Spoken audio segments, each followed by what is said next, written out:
We're on. All right, guys. Vanguard show number 2. Welcome again. We got some more hosts today. This is Terry Gold. I want to everybody say hello to Terry. What's up, guys? Happy to be here. Terry's been my good friend for a long time. We've been helping each other grow, helping each other get better for years. And he's a really opinionated guy. I love his opinions. So as soon as I thought of this, he's the first person I called. So Terry will be on with us always, or as many times as he can make it. Terry's also the owner of Brooklyn MMA. So if you guys, if you live in Brooklyn, you can't make it down to any other gym but Brooklyn, that's the place you should go. He knows what he's doing in stand-up. He knows what he's doing in on the ground. He knows how to deal with fighters. He knows how to work with fighters. It doesn't matter to him if you're American, black, white, Jewish, Muslim, crazy, insane, normal. He knows how to work with all types. So that's Terry Gold from Brooklyn MMA. And we know Nas, the great striker. He loves it when I say it. He loves it. He loves it when I say great striker. All right, guys. So we are in an MMA gym. Our studio is an MMA gym, and it's somehow worked out so that we got to film. People got to go, and there's going to be some sparring going on. So if you hear some noises in the background where it sounds like people are being killed, that's sort of like what's happening. But it's just sparring. So let's start off our conversation. First of all, what I want to start off with is the Jon Jones situation. Now, why I want to start off with Jon Jones, Terry, when I first thought of the Vanguard show, I was like, who would I bring on? And I was on Facebook, and you wrote something. And I was like, of course, who else but Terry? What you wrote was, the bad guy wins sometimes. You remember that? I do. Yeah. So when you wrote that, I said to myself, I don't think Jon Jones is the bad guy.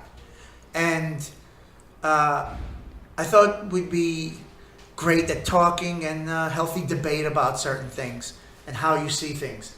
But I just might be wrong there because he turns out to be the bad guy.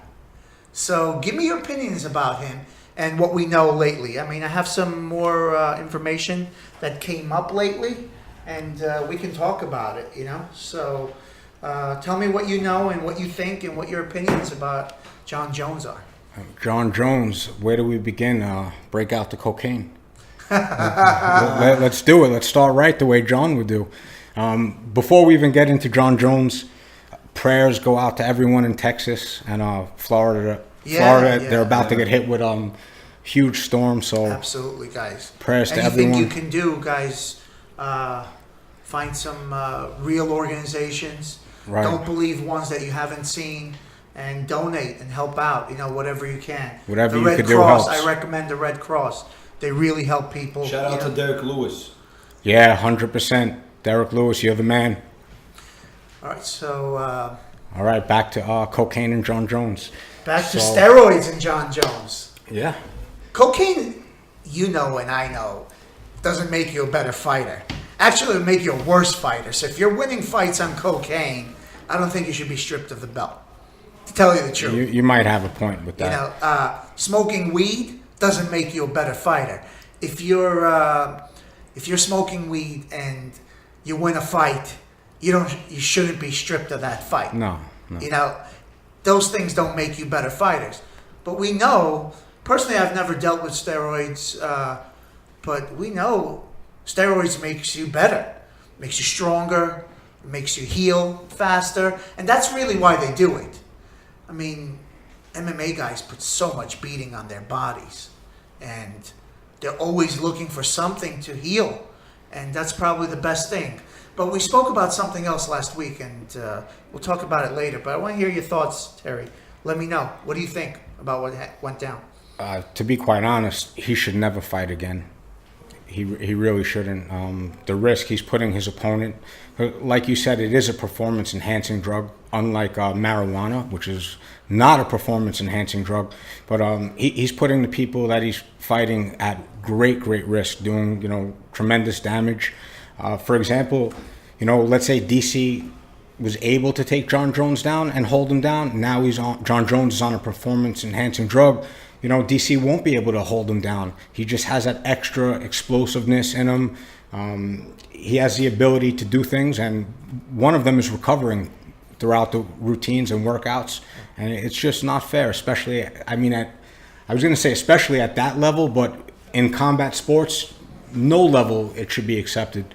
You shouldn't be on any performance-enhancing drugs. So that's it. You marked him off. He's done. You believe? But now there's news that a few days ago it came out that he passed the B sample. On the day of. No. Wait a second. Let's get this right. He passed the blood test. He failed the piss test. Correct. From what I understand, that thing that came up on the piss test does not come up in blood test. The B sample we haven't gotten yet. Okay. That clarifies. That's the truth right now, as far as I know. If they did come out with the B sample, and I don't know about it, but I didn't read any headlines about it. From what I know, this is where we're at right now. Go ahead. It doesn't look good, for Jon Jones. Any way we slice it, he's looking at a 4-year suspension, and a lot could change in 4 years. His stock will not be nearly what it is now, and there'll be other stars. The UFC is badly looking for stars. And he'll be 34 by then. Absolutely. He becomes one of those GOAT stories, right? Yes. The guy who could have been. Such a shame. It's a shame. Such a shame because he really could have been the king of MMA. He could have been. Yeah. And we work with some amazing athletes, and we know they're not on steroids. Right. The ones that are close to us. We could list off some names, but no need. You could be a great fighter without the steroids. I would say 90% of the fighters in the UFC are great fighters and aren't on steroids. I don't know. I don't know about 90%, but a big percentage, they don't take steroids. Now, that's the case, but I don't think it was the case. I remember, I don't know if we've ever had this conversation, but I remember when USADA was coming, I'm like, you're going to see some people lose belts. You're going to see some things happen that you didn't expect would happen. Who would have thought that Aldo would have been knocked out in the first round? Well, in that situation, even let's say he was on steroids and wasn't. That's just a situation. I'm not saying he was. Yeah, but that's just a situation where he was knocked out in 13 seconds with one punch. So that doesn't say a lot about his steroids. The Max Holloway fight was a little bit more of a giveaway. And I'm also not accusing Mr. That's actually one of my favorite fighters, so I would like to think that he's not on steroids. But that gym, it's facts. That gym has had a losing record, a badly losing record since the USADA testing came out. At one point, they were like 2-10 or something. No, and Yao you're talking about? Yao, yeah. But Aldo's one of my favorite fighters, so I'd like to think that he's not on steroids and never was. So I'm just saying. Yeah. A lot of people have lost. Who would have thought Bisping would have been champion? Who would have thought he would have beat Luke Rockhold to become champion? Right. Do you get what I'm saying? There's a lot of things that have happened. I guess Bisping has been clean, and some people, they have to adjust because you could stop steroids, right? But you still have that need, right? You want it. You don't feel right without it. I'm assuming that's how it is. If you love burgers and you stop having burgers, you're gonna want the burger. You're gonna crave it. You're gonna crave it.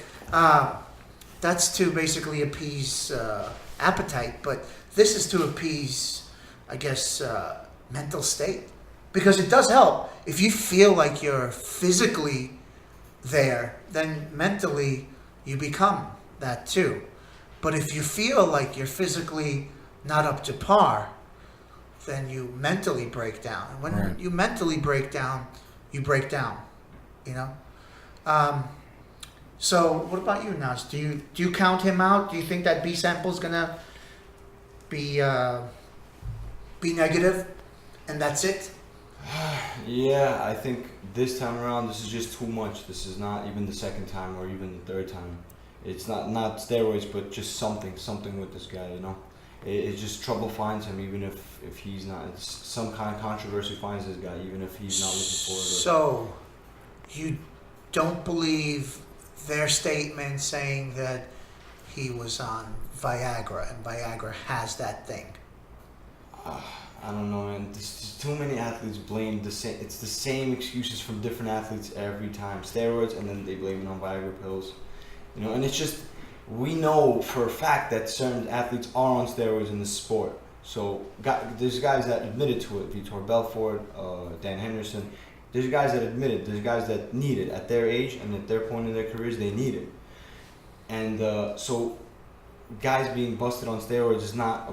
I'm not surprised anymore. It's not a shock to me, you know. Mm-hmm. And what about Anthony Johnson? His last performance was so bad. He just basically gave up the fight. Do you think? But he was winning fights before. Yeah, he was getting tired in the second round before that. After USADA, right? He was winning fights anyway. Yeah, it's hard to speculate with him. He's such a beast. His only problem is the conditioning. Yeah. And his last fight, he had a lot on his mind. He was planning on leaving, win or lose, to go do another business venture. You know, and that's why he's not in the UFC ultimately right now. So who knows why he fought the way he did. He also fought DC, which, you know, DC is one of the best out there, if not the best. Well, you know, Right now, it looks like DC is the current champion right now. Right? Yeah. Yeah. They gave it back to him, right? Yeah. I respect DC so much. He's a class act, and he's a great champion. He's a great champion, and I'm looking forward to seeing him reign again. Yeah, this guy will never get the. I'm gonna wait. I'm gonna wait to see that B sample before I judge Jon Jones, because personally, like I said before, I think he's the best fighter we've ever had. Before, after. I don't know when he started, but, you know, I'm sure he wasn't on it always. He was kicking ass, you know, throughout his career. If he put this as an edge, he didn't need it. There's no doubt, regardless, that he's a freak athlete. Just his reach and his size for that weight division, and his whole family is a family of athletes, of freak athletes. So there's no doubt about it. But maybe just that those steroids just make him that much better. He feels if he's on steroids, you know. So you guys have heard the Viagra thing before. You're saying other fighters have said that? From Anderson Silva, I'm sure I've heard it from. So you think these guys would stop using Viagra? You would think. Or why would a fucking 20-something-year-old need Viagra? Yeah. That's what I'm asking. That's what I'm thinking. Really? I mean, would you need it? Me? Personally? No. You're a fighter. Yeah, I wouldn't. But I think there's other things. Viagra has other benefits than making your thing stand up. It has it opens up your something to do with your blood vessels or your veins. Opens up your veins. You're able to train longer. So Viagra has its effects that give you energy. With a hard on? Yeah, it's not just about the hard on. It's about. It's, I wouldn't want to train with that guy. I wouldn't want to roll around with that guy. Listen, we'll see what happens with Jon Jones. It would be a shame to lose a guy like that. And because he's so dangerous, maybe you're right. A dangerous guy without anything on something is too dangerous, maybe. You know?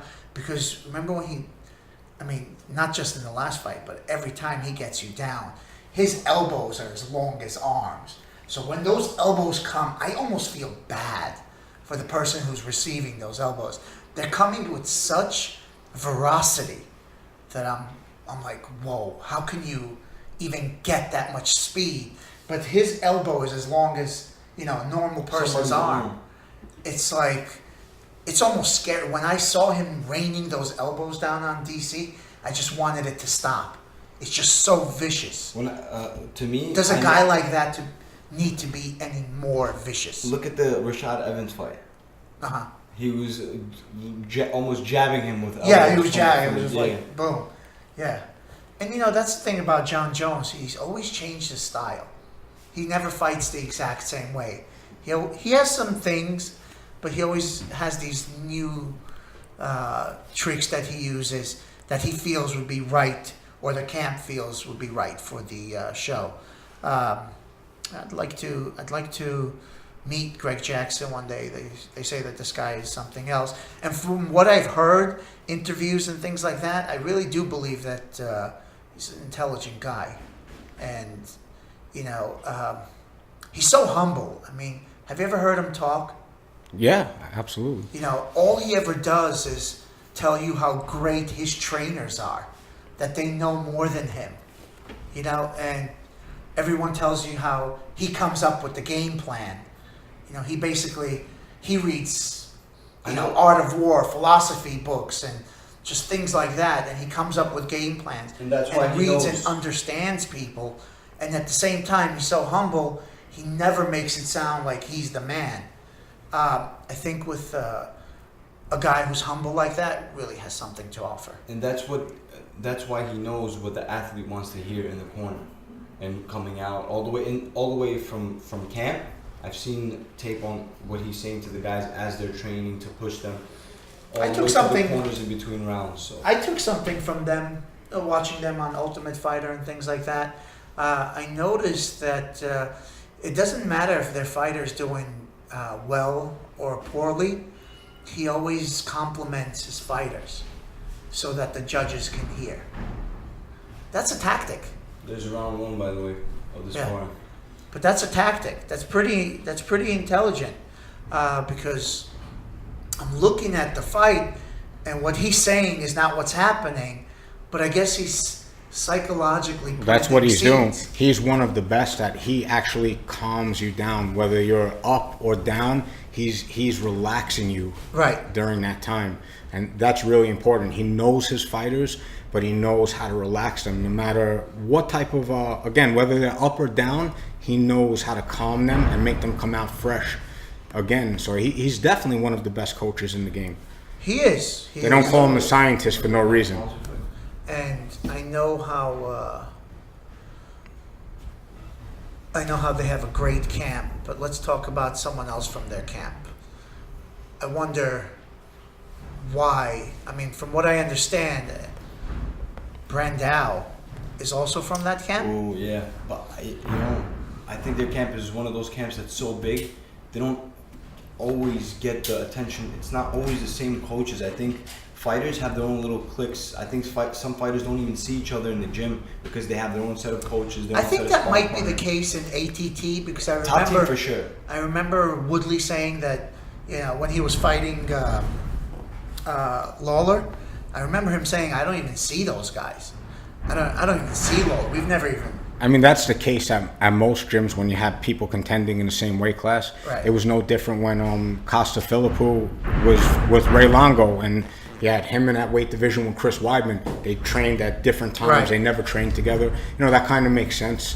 And he left. And eventually he left because he saw Because himself that gym isn't fight. big enough to. It doesn't have it.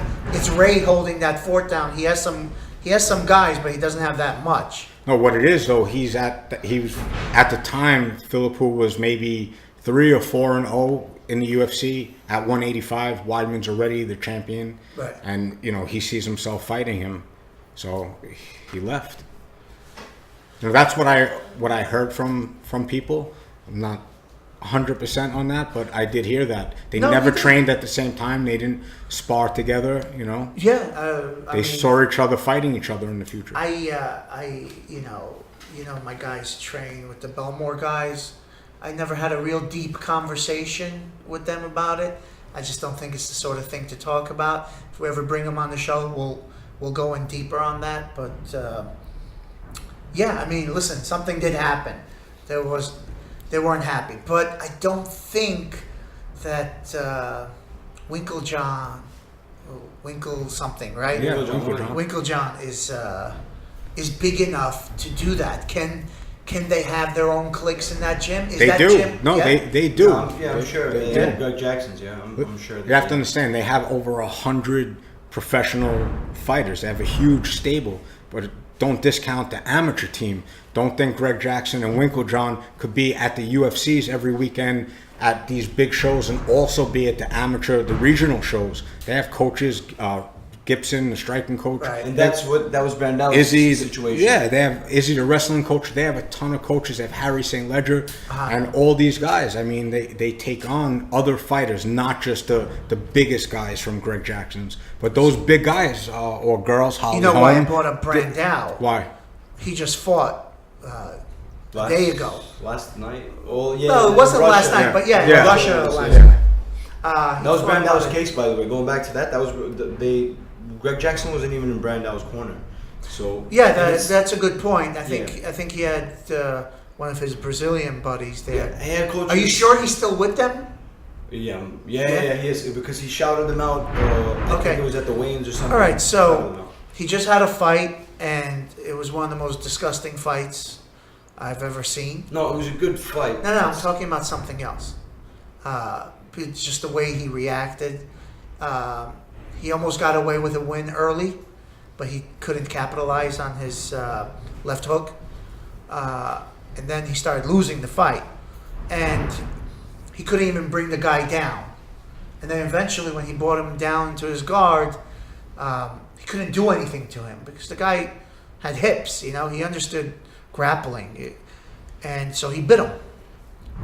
And he kicked him in the throat while they were down. He ran out. That was when they were separated. But the fight was still on. No, that's when the ref separated, but the fight was still on. Yeah. And if the ref separates you, you go to your mutual corners. He jumped out of the ring and just gave up. And then it was in Dagestan, so Dagestan erupted. Now, those Kafkazi guys, man, they're tough dudes. You're not going to go and disrespect their house. That's not going to happen. They're throwing stuff. And for a second, it looked like Brandao was disrespected. Because I'm like, why is he making this big of a scene? What happened? I'm really interested. I wanted to know. And, with the help of some friends, I found out, the guys who speak Russian. But it was actually reverse. It was actually reverse. He just sore loser, bitched out. He was in guard and he bit him on the ear. He bit Aliev on the ear. Right. So Aliev screamed. At that point, Aliev still didn't do anything. He kept fighting. He just screamed to the ref. He said, "What do you say? Oh, Uncle Syed." He said he's biting my ear or something like that. And the ref took notice. And they had like a small exchange over there. He headbutted him in the chest, and then that's when Brandao was like, "What the hell?" Brandao was like, "What the hell?" He throws his hands up, and he threw his hands up, and Aliev cracked him 3 times, 2 to the body and 1 to the head. Yeah, that was beautiful. Yeah, fast, explosive. Yeah. It was nice. Boom, boom, boom, on boom, the boom, ground, boom. Yeah, in guard. It was nice. And so the rest. That's what gave him that extra oomph. Then I guess because he couldn't do anything to this guy. Eventually, he wants to blow his shots out early, and if it doesn't work out for him, he's gonna be a sore loser. That's a mental thing. That's not his cardio. It's not his training. It's a mental thing. I see a very deflated, very not hungry, very lifeless Brandao in his takedowns, in his exchanges, in his heart. Yeah. It's not somebody that doesn't have it. It looks like somebody that just doesn't want it anymore. I'll tell you, not everybody in jiu-jitsu cares about the takedowns much. Yes. Not everybody's Jake Shields when you're from, or what do you call it? When you're from Greg Jackson, who just fought Woodley? What's his name? Why is it? Damian Maier. Not everybody's like that. No, when you're in Greg Jackson's, you're working on everything and you're trying to be the best at everything. And they have grapplers and strikers and wrestlers. If that's the case, then why are there cliques? Because at my gym, everyone does the same thing. There's separate pad holding, but everybody there are levels, to this. Just like not all black belts are created equal. Right. It's the same thing. Greg Jackson has so many fighters, and some of them are so high level that you just can't possibly mix them with other guys. They have to train differently.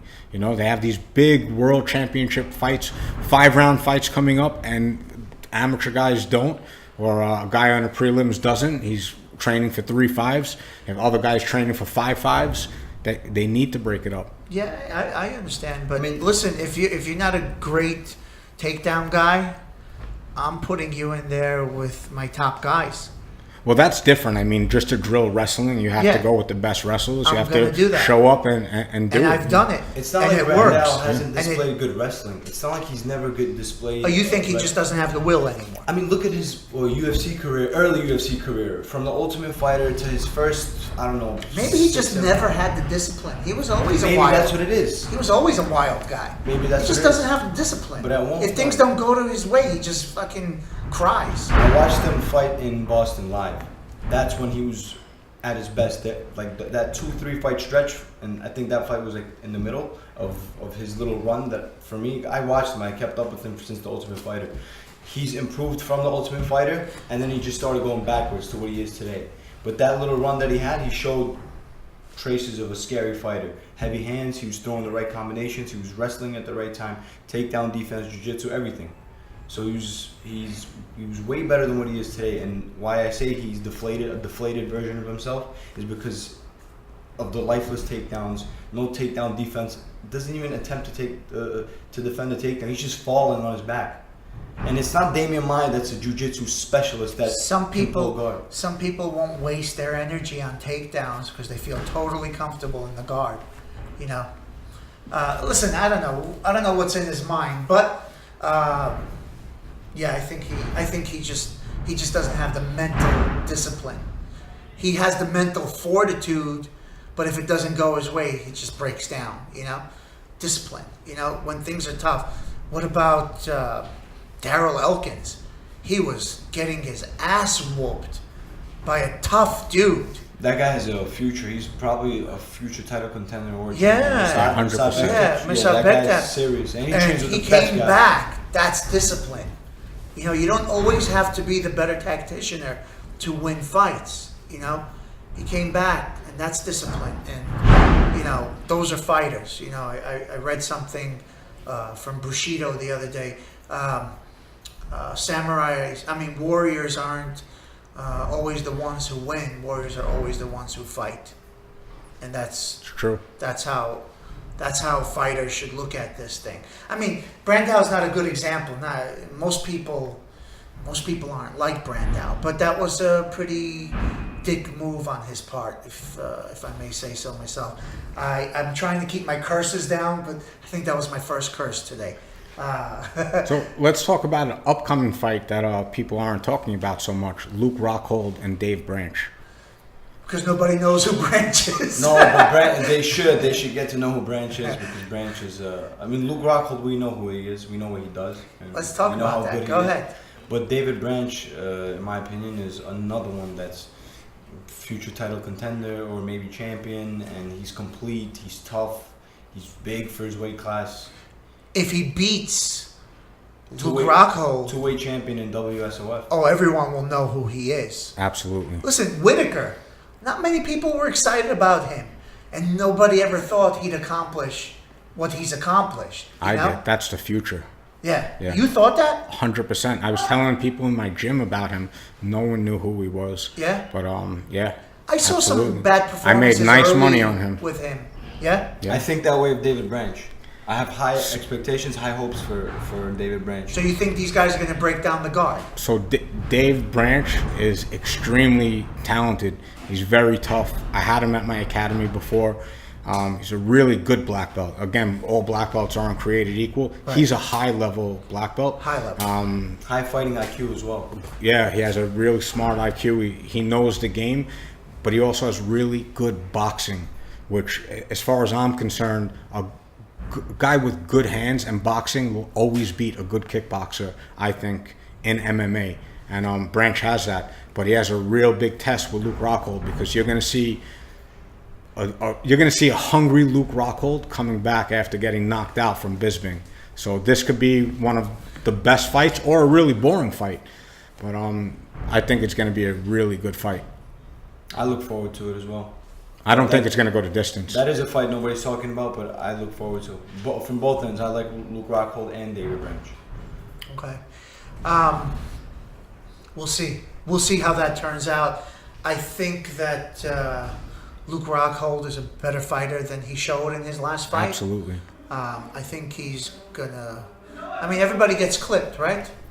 Everybody, we're humans. Nobody Nobody's always going to withstand. That was him totally underestimating Bisping. Bisping, yeah. You know, that was it. You can't underestimate Bisping. No. You know, everyone always judges people by their fights, you know. So Bisping had a nice run of fights where he won, but he just didn't knock anyone out. So people started assuming that, oh, if Bisping hits you, nothing's going to happen to you. You're just getting tapped. But that's not the case. Bisping's a hardcore fighter. Mentally, physically, he trains hard. Thailand, at home, he does the right stuff. He's a real fighter. He's a real fighter. He's He's a real fighter. hardcore, how would you say, what do they call these football hooligans? Yeah, absolutely. He's exactly that guy, you know, Yeah. the football hooligans. And I don't know if he goes hooligan-y on football, but he's that sort of dude. Yeah. He's a tough dude. He shouldn't have been underestimated.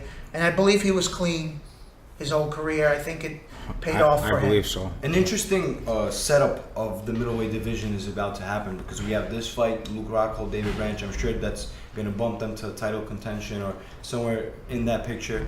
We have Robert Whittaker, who's the interim champ, and now we have GSP fighting Michael Bisping for the interim middleweight belt. So it's going to be interesting to see. So who what do you happens. say? I say Bisping, Rockhold. GSP? Rockhold or David Branch. That's hard, but David Branch. As of right now, David Branch, probably because of that layoff Luke Rockhold's had, and he's coming off a loss, and he's frustrated with Bisping. And Sometimes it's a layoff. Sometimes it's refining yourself. You know, recentering yourself. What do you think? I'm going Luke. Going I with think Luke. he's going to do it. I think he has the best team in the world for Right. especially that weight class. Right. And his training partners are, you know, DC, Cain Velasquez. Yeah. He's got those. He has a better team to train with than Branch Not has. just there, but Dagestani's all trained there Absolutely, yeah. No, I think that's the best team in the world right now. Yeah, for the last year or two. He moved this Yeah. camp to Henry Hook for his fight. he did. This whole camp for this fight is in Florida. Oh, Rockhold. interesting. Yeah. make sure the mic knows what How- he said because they're not going to pick. Repeat that. It's not going to pick up on what he said. I had no idea a guy like Luke Rockhold moves his camp to. I don't know if So he he. didn't leave AKA. Yeah. He didn't leave No. AKA. He just gets extra work with Henry Hoof. He's still getting all his work in with AKA. Okay, so it's just he kind of hired him as a striking coach. Yeah. He's Okay. in Florida. Now. This whole camp, he's in Florida. He is in Florida. I know that. I mean, not listen, 'cause he said you it. could say what you will, but people get upset over stuff like that. Sometimes they do, you know? Especially when a gym can give you everything. Right. You know, what I love it when Conor McGregor says, "Why are you looking somewhere else? You know, you grew here. You know, if you can't grow there, you can't grow anywhere." So, I don't know. I mean, listen, You know what else tells me? everyone has their own ideas on how they want to go about their lives, but I wonder if it's going to be something that we're going to hear about in the future. Maybe there are some hearts that are unsettled because of this situation. Maybe they're totally fine with it. Maybe they're friends with Hoof, you know. If any of my guys ever wanted you to hold pads for them, I wouldn't feel offended, you know what I mean? But maybe I would if they went somewhere else, you know what I mean? Also,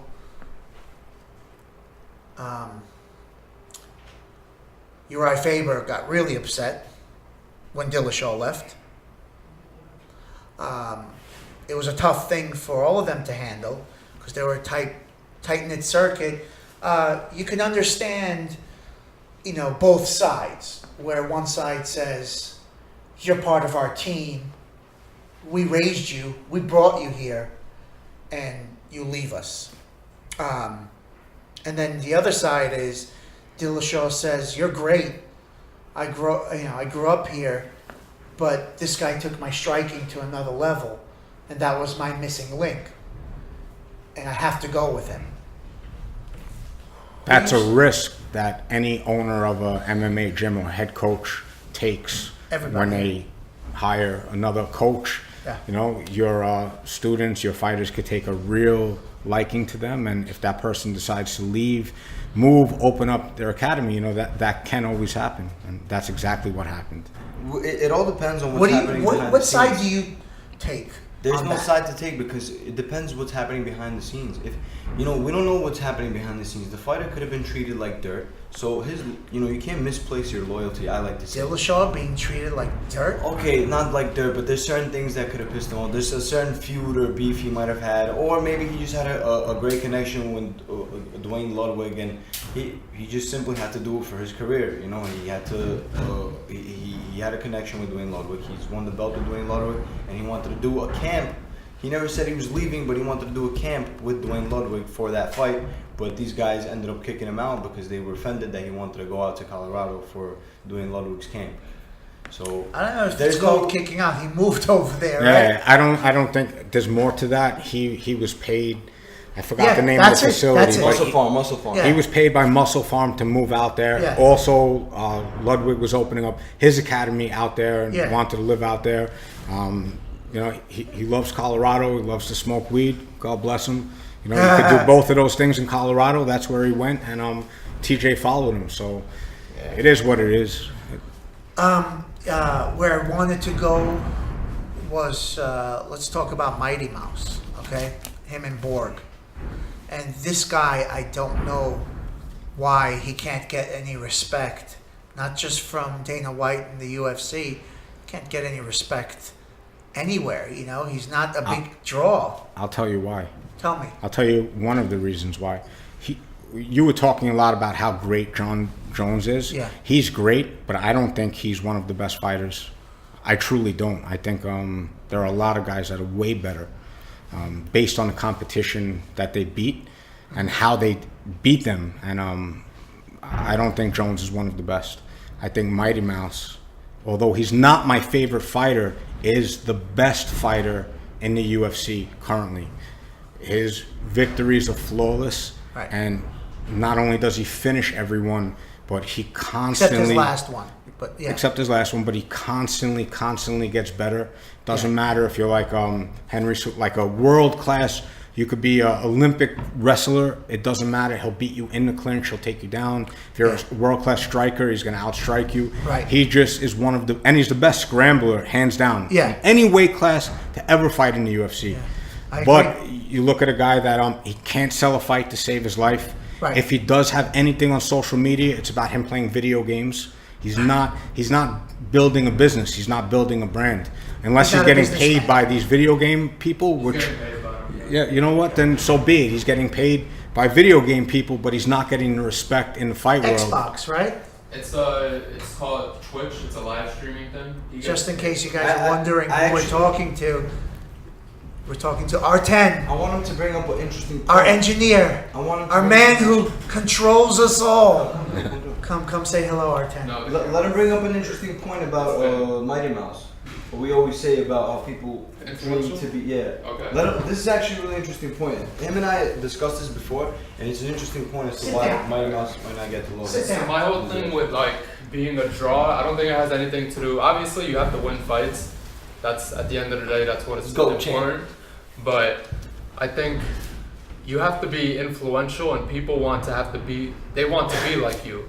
Like people want to be Connor. You look at Instagram, and every guy is posing like him, dressing like him, throwing captions The like watches, the jets, Yeah. the cars, and the then this, Habib, that. like you strive to be like him, not like mirror him, but just how humble he is. That's why he's popular to Kafkazi people. And then a guy like Luke didn't capitalize on what he had with the looks and like the girls. You have to be someone that people want to be, I think. And DJ is just too nice of a guy, too normal. Where it's like I'm like DJ. I'm a nice guy. I'm nice. We understand I play the games. sport. Let me tell you, Luke capitalized a lot, especially on the women, and he made a lot of money.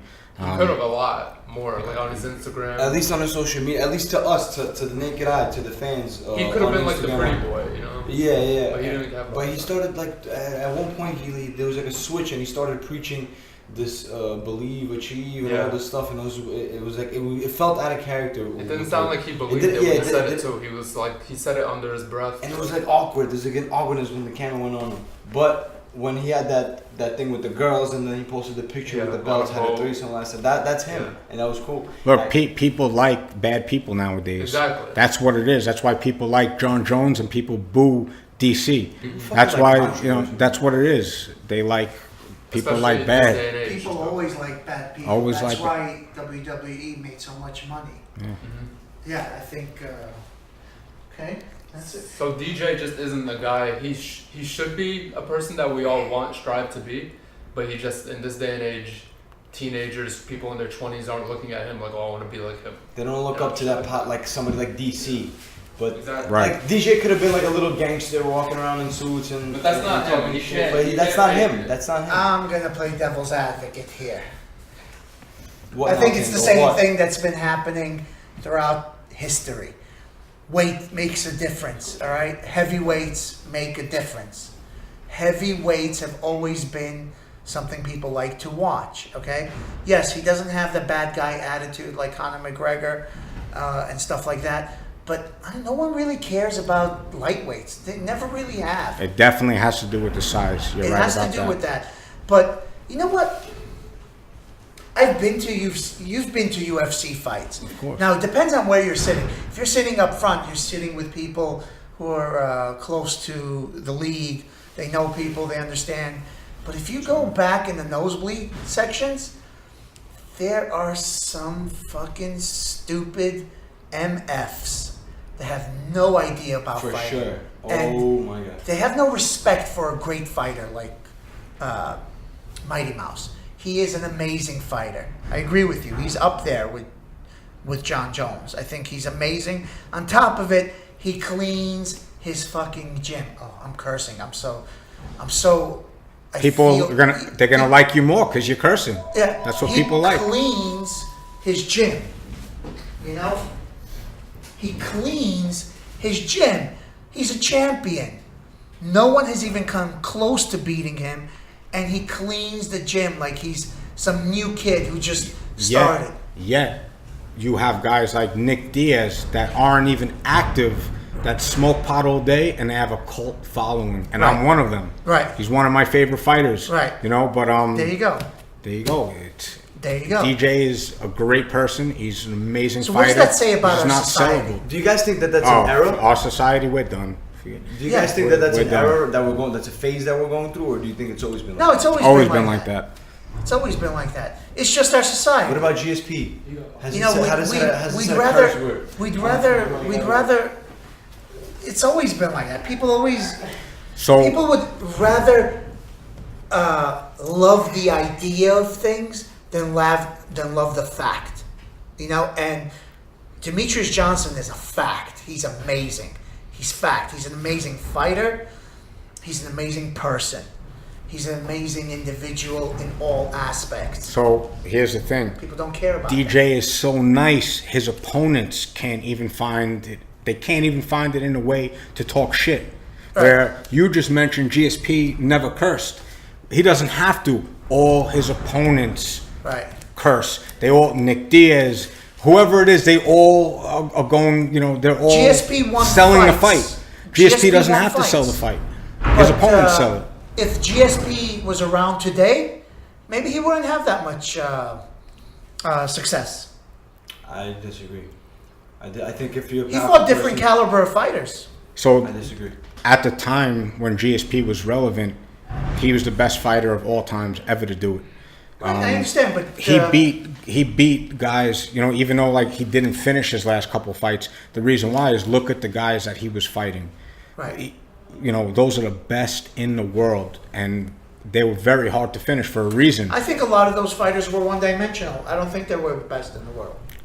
Definitely the best. No, Oh man, the best. Matt the best. Hughes was a great grappler. No, I'm not talking about Matt Hughes. Don't forget, I'm talking about his recent last few fights. If you look at like from Carlos Condit, Nick Diaz, Johnny Hendricks, all those fights, his last 4 or 5, those are the best guys Jake in the Shield, world. Josh Koscheck, all those guys, you say one-dimensional or not, they're all dangerous in their own ways. They all pose a threat. Dan Hardy. Yeah, but I think Dan the talent today is Thiago different. Alves, and at the time that I he think fought the him, ta- I come think- on, man. Those guys that he mentioned, although they're good and have knockout power, I don't think that they're the best.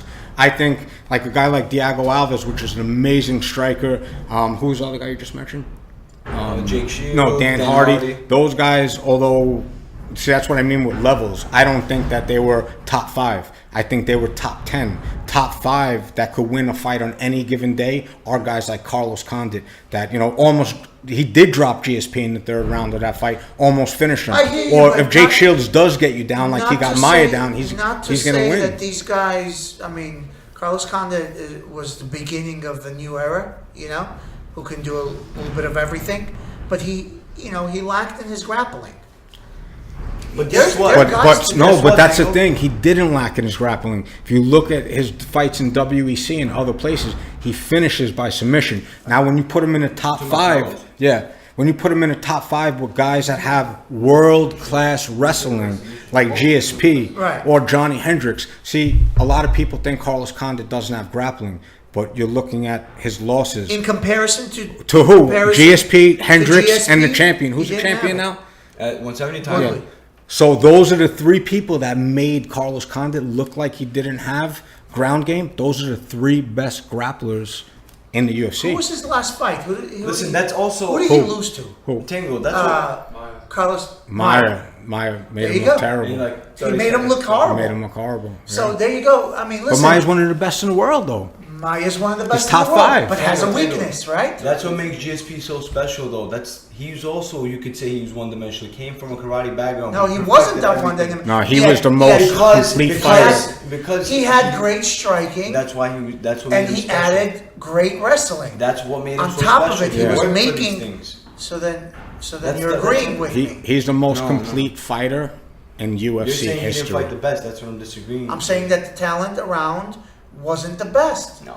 And I think that I can say that for Matt Hughes, but I think that GSP. today that right now 170 doesn't have as good caliber top 5 as it did a year and a half ago and 2 years ago. Right now you're looking at guys that win a fight one day, Robbie Lawler, lose a fight one day. The top 5 isn't what it was 2 years ago at 170. Other divisions have the best talent now, like 205, not 205, I'm sorry, heavyweight used to be shit.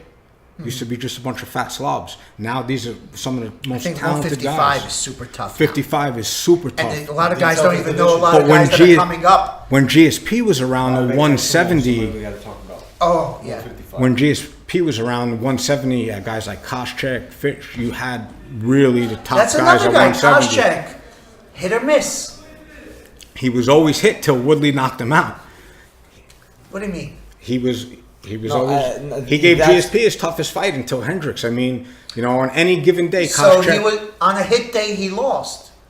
Yeah, but he lost. But his only 2. He has 3 losses. One was 2 to GSP, and then Woodley knocked him out. And his other loss was. Are you talking about the UFC? Yeah.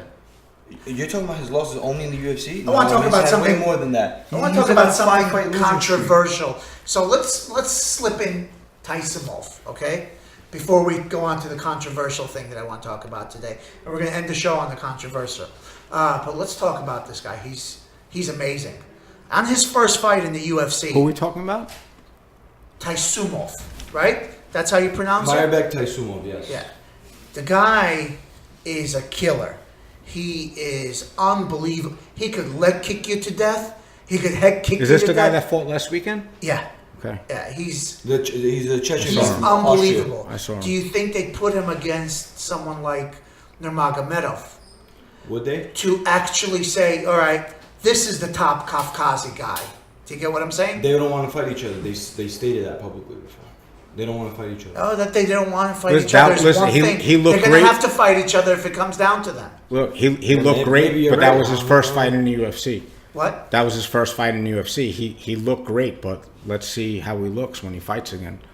No, that's not his first fight in the UFC. No, that wasn't his Oh, debut. no. Oh, man. He's knocked out everybody he's fought. He's on a 6-fight KO streak just in the UFC. The guy that he just won with rear naked choke? No. Who's that guy? Mairbek Taisumov is the guy who you talking about? Zabit? That's the guy from Jersey. That's the Dagestani guy from Jersey. Skinny guy that just won rear naked. He was doing a spinning.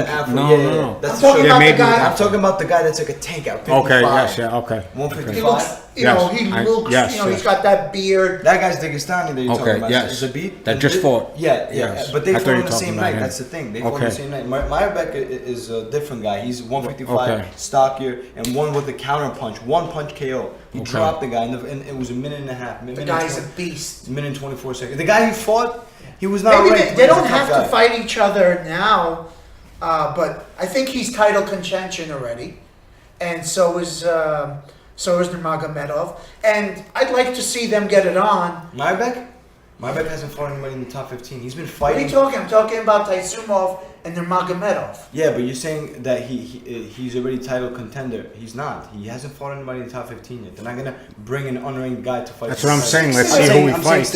I'm saying number 6 in a row KO'd. I mean, come on. Yeah, no, we understand that, but rankings don't work like that. The rankings, unless this guy is gonna bring a sellout of 1 million pay-per-views, which he's not. They're not going to put an unranked guy against Nurmagomedov, especially when the two guys are going to be resisting fighting each other. If he's 6-0, maybe they'll give him a guy like Michael Chiesa now. 7-1 now, I think. 7-1. Of course. They'll give him someone good. But he hasn't fought anyone good. Come on. Who? Mairbek? No. Taisumov. Yeah, Mairbek Taisumov. Yeah, that's his first name. Oh, okay. He's fought great guys. The guy he's fought last is a great fighter.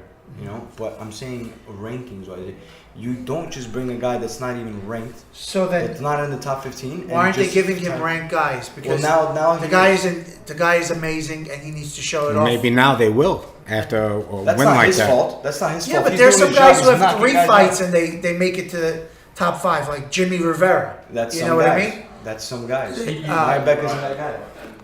Some guys will take the tough fight. Let's see what will happen. Yeah, but look at Rivera's record. All right, so now let's talk about what I think is extremely controversial, and it's close to home. All right. Okay. Aljamain Sterling. All right, gets into some words with Cody Garbrandt, and Cody Garbrandt says, "Wait in line, boy." Do you think he was trying? No. To put him down racially? No. Not at all. We shouldn't even talk about it. We shouldn't give AJ any extra anything because it's bullshit. He's just trying to get his name out there. Let him wait in line. He doesn't deserve a shot at Cody. Right. I don't think that Cody's stupid enough to do something like that. That's first and foremost. Right. That's not at all. To hurt his image that way, just not at all. Suicide his image into saying something racial. He's a Californian dude. Not at all. He's from Ohio. Actually, I think he's from Cleveland. He's actually from from a place where he grew up in. He lives in California now. I doubt he's prejudiced. I don't. No matter where he lives, that's just race baiting. That's bullshit. There's nothing. I think it's he wasn't up. saying that for any reason. It's horrible that. But he did get offended. Do you think it's fake? Yes. You think him getting offended is fake? I mean, maybe him getting offended is not fake, but this is we can vouch for it's fake news, man. This is fake news, like CNN. We shouldn't be talking about it. Fake news like CNN. Yeah, this is bullshit. Shouldn't spend any time on this. It wasn't racially motivated, whatever you want to call it. And you know what? He needs to wait in line, wait your turn. Right, and fight some tough dudes. Absolutely. And he also called out Jimmy Rivera. First of all, I didn't even know that boy was. I didn't even know the history behind it. That came out. Neither did. Is there a history behind Conor it? McGregor. I guess. Yeah. I guess. Conor McGregor didn't know that boy is an old thing that. This is the time we're living in. It's called liberal tears. Right. But who cares? Yeah. So it used to be offensive. I guess it's. I don't know. I guess in the way you say it, how you imply it, I don't think that he was trying to,